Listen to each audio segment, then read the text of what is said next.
भारत रत्न बाबा साहब भीमराव अंबेडकर जी दलितों के, पिछड़ों के, वंचितों के दुश्मन हैं। कांग्रेस बाबा साहब की दुश्मन पार्टी है। कन्नौज में बाबा साहब की मूर्ति तोड़ी और करहल के चुनाव में एक दलित बेटी की हत्या क्यों स्टे कर दिया कि उसने कहा कि हम भाजपा को वोट देंगे। समाजवादी पार्टी चोरी और सीनाजोरी।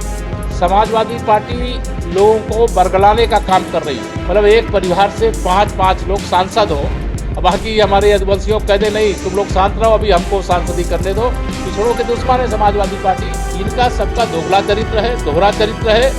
ये सत्ता प्राप्ति के लिए बेचैन है, लेकिन 47 तक सत्ता इन दोनों से, राहुल गांधी जी एंड कंपनी से भी, अखिलेश यादव जी एंड कंपनी से भी सत्ता बहुत दूर है। उत्तर प्रदेश के डिप्टी सीएम केशव प्रसाद मौर्य मंगलवार को बरेली के सर्किट हाउस पहुंचे, जहां मीडिया से बात करते हुए उन्होंने कहा कि सपा और कांग्रेस सत्ता पाने की लालच में लगी है। उनका ये मंसूबा सफल नहीं हो पाएगा। सपा परिवारवाद को बढ़ावा दे रही है। बाबा साहब भीमराव अंबेडकर के अपमान के आरोप पर उन्होंने कहा कि कांग्रेस और समाजवादी पार्टी बाबा साहब और दलितों की दुश्मन है। वहीं केशव प्रसाद का कहना है कि एक ही परिवार में 5 सांसद हैं। इसी के साथ संभल के मुद्दे को लेकर उन्होंने कहा कि संभल में सपा के सांसद और विधायक के आपसी वर्चस्व को लेकर दंगा हुआ था। जिला प्रशासन कोर्ट के आदेश पर सर्वे कराने के लिए किया गया था। सपा पार्टी ऐसी है जिसमें गलत लोग भरे हैं। 2027 में भी प्रदेश में भाजपा आएगी। कांग्रेस के लिए केंद्र और सपा के लिए प्रदेश में सत्ता पाना इतना आसान नहीं है। मीडिया से बात करते हुए उन्होंने कई सवालों के जवाब दिए। भारतीय जनता पार्टी ने जो अभी विधानसभा के 9 सीटों के उपचुनाव हुए थे, उसमें से 7 सीटें जीती और जो विधानसभा के हरियाणा के और महाराष्ट्र और झारखंड के चुनाव हुए, उसमें हरियाणा में तीसरी बार, महाराष्ट्र में तीसरी बार भारतीय जनता पार्टी सरकार में आई है। झारखंड में भी हम लोगों ने बढ़त के साथ चुनाव जीता है, लेकिन वहाँ हम सरकार नहीं बना पाए, तो रचनात्मक विपक्ष के दायित्व का निर्वहन करेंगे। देखिए, श्री अखिलेश यादव जी, मैंने कहा हताश, निराश, उदास, वो 2027 के सत्ताधीश बनने की होर्डिंग लगवा रहे थे और 2047 तक समाजवादी पार्टी का कोई भविष्य है नहीं है। तो इससे हताशा होती है।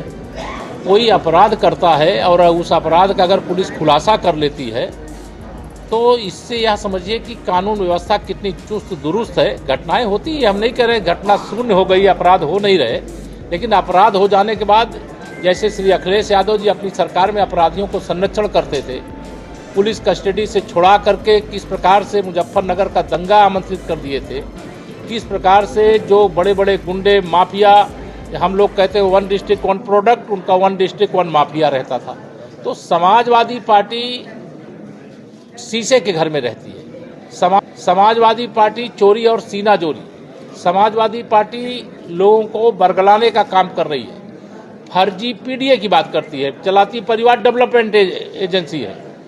मतलब एक परिवार से 5 लोग सांसद हों, बाकी हमारे आदिवासियों को कहते नहीं तुम लोग शांत रहो, अभी हमको सांसदी करने दो, हमें परिवार को डेवलप करने दो। प्रदेश के डेवलपमेंट से कोई लेना देना नहीं। पिछड़ों के दुश्मन है समाजवादी पार्टी और उनके मुखिया श्री अखिलेश। कांग्रेस हो या समाजवादी पार्टी हो, या सब हताशा, निराशा के गर्त में डूबे हुए। ये लगातार दुष्प्रचार का सहारा लेते हैं, लोगों को गुमराह करने का प्रयास करते हैं, लेकिन इनको इसके बदले राजनीतिक रूप से जो सफलता छोटी सी लोकसभा के चुनाव में मिल गई थी, वह इनके पराजय का क्रम शुरू हो गया है विधानसभा उपचुनाव के बाद और हरियाणा, महाराष्ट्र के चुनाव के बाद। हम पूरे विश्वास से कह सकते हैं कि तीसरी बार 2027 में भारतीय जनता पार्टी की उत्तर प्रदेश में प्रचंड बहुमत से सरकार बनेगी। हम 2027 में 2017 दोहराएंगे, कमल खिलाएंगे, भाजपा की सरकार फिर से बनाएंगे। मैं तो यह मानता हूं कि समाजवादी पार्टी गुंडों, अपराधियों, माफियाओं, दंगाइयों की पार्टी है। कांग्रेस प्रदेश प्रदर्शन कर रही है अम्बेडकर को लेकर। ये समाज है। आप कोई मुकदमा किसी कोर्ट में करोगे, हमसे पूछ के जाओगे क्या? अगर समाज का कोई व्यक्ति किसी कोर्ट में, न्यायालय में जाता है तो उसको जाने का अधिकार है, लोकतंत्र है। और इस लोकतंत्र में उसमें सरकार की ओर से कुछ नहीं है, लेकिन अगर सरकार के लिए न्यायालय का कोई आदेश होता है तो सुरक्षा व्यवस्था करना, चौकन्ना रहना जिम्मेदारी वो किया जाता है। प्रदर्शन कर रही है अम्बेडकर के अपमान को लेकर के आरोप है। हम कांग्रेस पार्टी, समाजवादी पार्टी, भारत रत्न बाबा साहब भीमराव अम्बेडकर जी दलितों के, पिछड़ों के, वंचितों के दुश्मन हैं। अगर कांग्रेस प्रदर्शन कर रही है तो कांग्रेस से मेरा सवाल है, वो बतावे बाबा साहब को संविधान सभा में सदस्य बनने के लिए पश्चिम बंगाल क्यों जाना पड़ा। बाबा साहब के जो जन्म स्थान से लेकर के उनके निर्वाण स्थल तक को पंचतीर्थ बनाने का काम कांग्रेस ने क्यों नहीं किया। भारत रत्न देने का काम कांग्रेस ने क्यों नहीं किया।